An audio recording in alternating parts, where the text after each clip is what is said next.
After the ripe age, Sarah, who was 127 years, dies. After the promise was fulfilled and Abraham had been put to the test, they were witnesses of God's work and power in their lives. Sarah, in a very specific way, who passed the age of childbearing, saw how the grace of God can work, and as the rabbis teach, she witnessed in her body a biological clock going backwards, where she was able to once again go back to her youthful age in her biology as a female and getting pregnant, and Isaac was born. Now Sarah dies, the one who witnessed the fulfillment of the promise.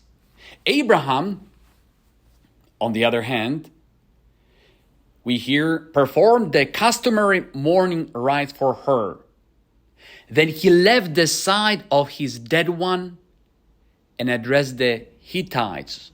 And he speaks about finding the burial ground. It's also symbolic element that he left the side of his dead one. He finds as something critical that he needs to bury his wife Sarah, a place where her earthly remains will be piously stored and buried, so that further on the people will be able to venerate their mother and grandmother and great-grandmother. What is also critical, that Abraham does not remain on this level. We hear in Kohelet, there is a time of birth and time of death. There is a time of grieving and also time of abstaining from grief, of rejoicing. When this time of grief concluded, Abraham knows his mission, as if Sarah's death reminded him that they received their son Isaac, but it's not enough. Abraham knows that for the promise of his descendants to be numerous as the seashore sand, something needs to happen. And Abraham, in these final years of his life, being still lucid, let's put like that, procures that Isaac may have a wife. I'm surprised that Isaac, who was approximately 37 years old, didn't get a wife earlier. For those times, 37 years of age, that was already a very mature age for a male, because by the time they were already 20 or so, men were getting married. So 37 was late. Maybe, as some commentators pointed out, that Isaac's umbilical cord and a bond with his mom, Sarah, was so strong that she couldn't let him go. Maybe that was still this element inserted and convoluted that she kept her boy next to her. Well, a human element once again. Only later, when one bond was, in a sense, severed by death, now Abraham steps in right away.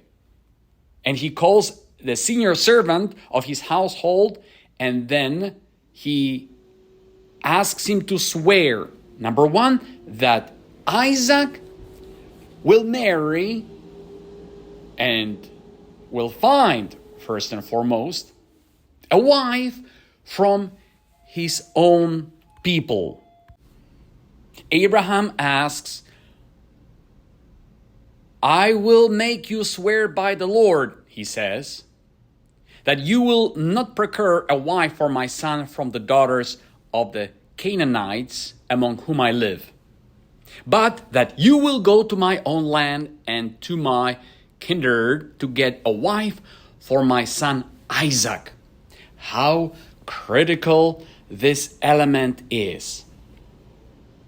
I was wondering what sort of people the Canaanites were, almost like impossible to connect with the God whom Abraham had gotten to know, so that it would be easier to make this process a journey in search of a wife, a spouse for Isaac, rather than to try to convert a local one.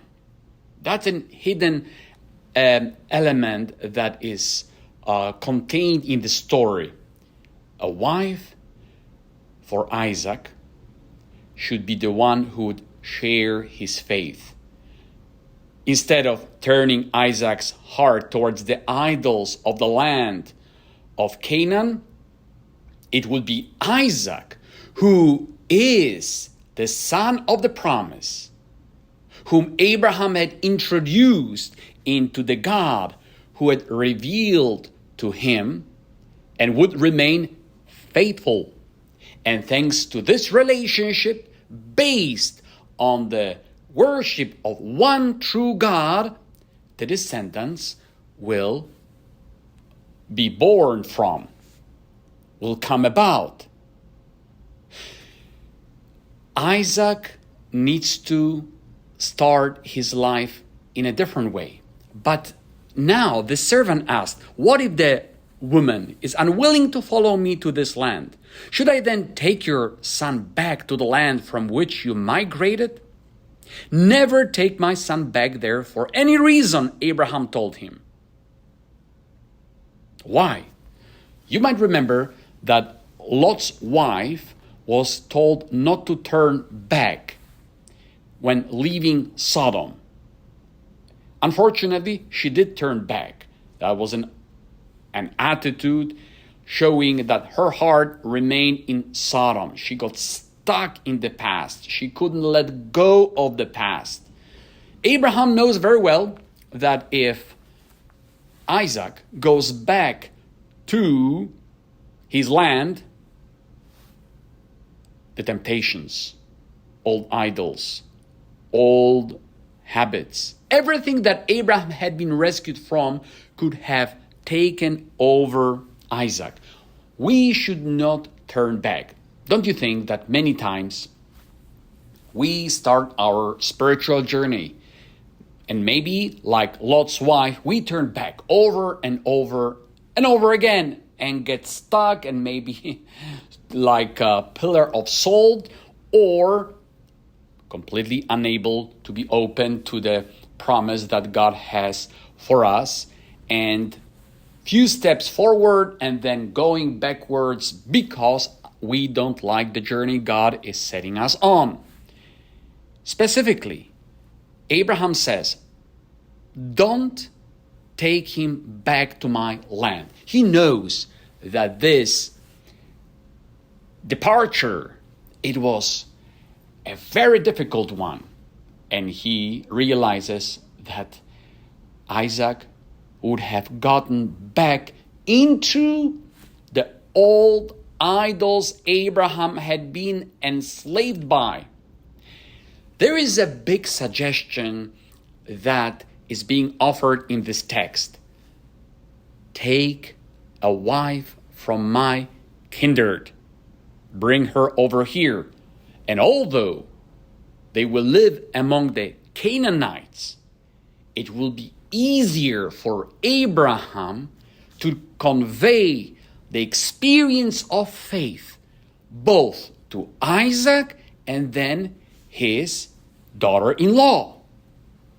And what an incredible story showing that a journey needs to take place. We will live far away from our kindred, among the hostile people, among those who worship foreign gods, but having the unity and being away from others. And already here in the land of Canaanites, Abraham had built the altars, sacrificed, surrendered, offered his life to the one who had promised him both the descendants and the land. It will be easier not to fall away from grace, so to speak. Isaac has to wait. And we find out that a long time later, it didn't happen overnight, a long time later, waiting patiently, unsure what would happen. As Abraham waited a long time for the fulfillment of the promise, what he conveyed and passed on to his son Isaac is to know how to wait patiently. A long time later, Isaac went to live in the region of Negeb, a desert. To go to the desert, what is out there? No one lives there. No one will show up in there would find him. That's not the place where Isaac is supposed to be. But once again, he journeys towards the desert. Right there, in the middle of the wilderness, he's waiting for the fulfillment of the word that Abraham had given to the senior servant to find a spouse for Isaac. And the Jews read the word Negeb the other way around, backwards, Begen, which means paradise.